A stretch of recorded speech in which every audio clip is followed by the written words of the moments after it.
1950 తర్వాత భారతదేశంలో పారిశ్రామిక విప్లవం ప్రారంభం కావడం జరిగింది. మొదటి పంచవర్ష ప్రణాళికను వ్యవసాయ రంగానికి కేటాయించి అధిక నిధులను కేటాయించడం జరిగింది. రెండవ పంచవర్ష ప్రణాళికలో భారీ మౌలిక పరిశ్రమలకు కేటాయించడం జరిగింది. భారీ మౌలిక పరిశ్రమలు అంటే ఇనుము ఉక్కు పరిశ్రమ. ఎగ్జాంపుల్,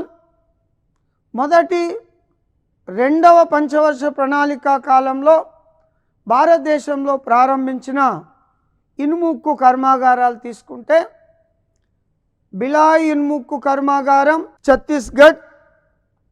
దీన్ని రెండో పంచవర్ష ప్రణాళిక కాలంలో నేటి రష్యా, నాటి USSR United Soviet socialist republic సహకారంతో ఏర్పాటు చేసుకోవడం జరిగింది. నెక్స్ట్, దుర్గాపూర్ ఇనుము ఉక్కు కర్మాగారం పశ్చిమ బెంగాల్. దీన్ని యునైటెడ్ కింగ్డమ్ సహకారంతో రెండవ పంచవర్ష ప్రణాళిక కాలంలో ఏర్పాటు చేసుకోవడం జరిగింది. ఇంకోటి రూర్కెలా ఇనుము ఉక్కు కర్మాగారం, ఇది ఒరిస్సా రాష్ట్రంలో ఉంటుంది.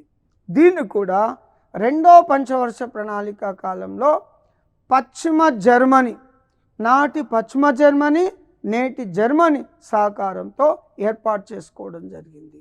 అదేవిధంగా మూడో పంచవర్ష ప్రణాళికలో బొకారో వద్ద మళ్ళీ యుఎస్ఎస్ఆర్ సహకారంతోనే భారీ ఇనుము ఉక్కు కర్మాగారాన్ని ఏర్పాటు చేసుకోవడం జరిగింది. అదేవిధంగా విశాఖపట్నంలో హిందుస్థాన్ షిప్ యార్డ్ సమీపంలో విశాఖ ఐరన్ అండ్ స్టీల్ ప్లాంట్ను ఏర్పాటు చేసినాం. ఇది కూడా రష్యా సహకారంతోనే ఏర్పాటు చేసినాం.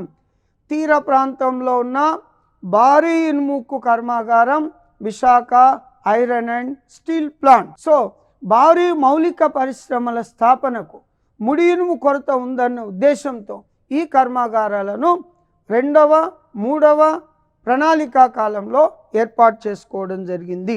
మూడవ పంచవర్ష ప్రణాళికా కాలంలో యంత్ర నిర్మాణ పరిశ్రమలకు ప్రాధాన్యత ఇవ్వడం జరిగింది. యంత్ర నిర్మాణ పరిశ్రమల కంటే example BHEL Bharat heavy electrical limited.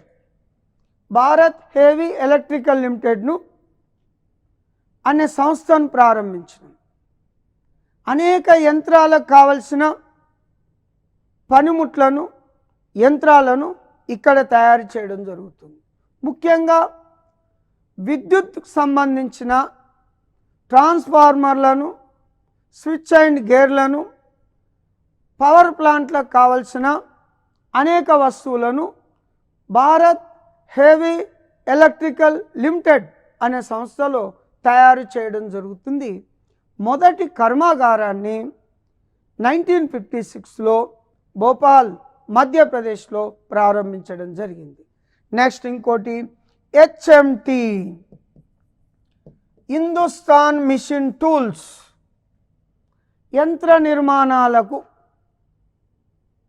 దేశవ్యాప్తంగా హిందుస్థాన్ మిషన్ టూల్స్ని ఏర్పాటు చేసి ఇక్కడ భారీ వాహనాలను, దేశ రక్షణకు అవసరమయ్యే వాహనాలను మరియు ట్రాక్టర్లను, అనేక రకాల గ్రైండింగ్ యంత్రాలను హిందుస్థాన్ మిషన్ టూల్స్లో తయారు చేయడం జరుగుతుంది. మొదటి ప్లాంటును 1953లో బెంగళూరు నగరంలో ఏర్పాటు చేయడం జరిగింది.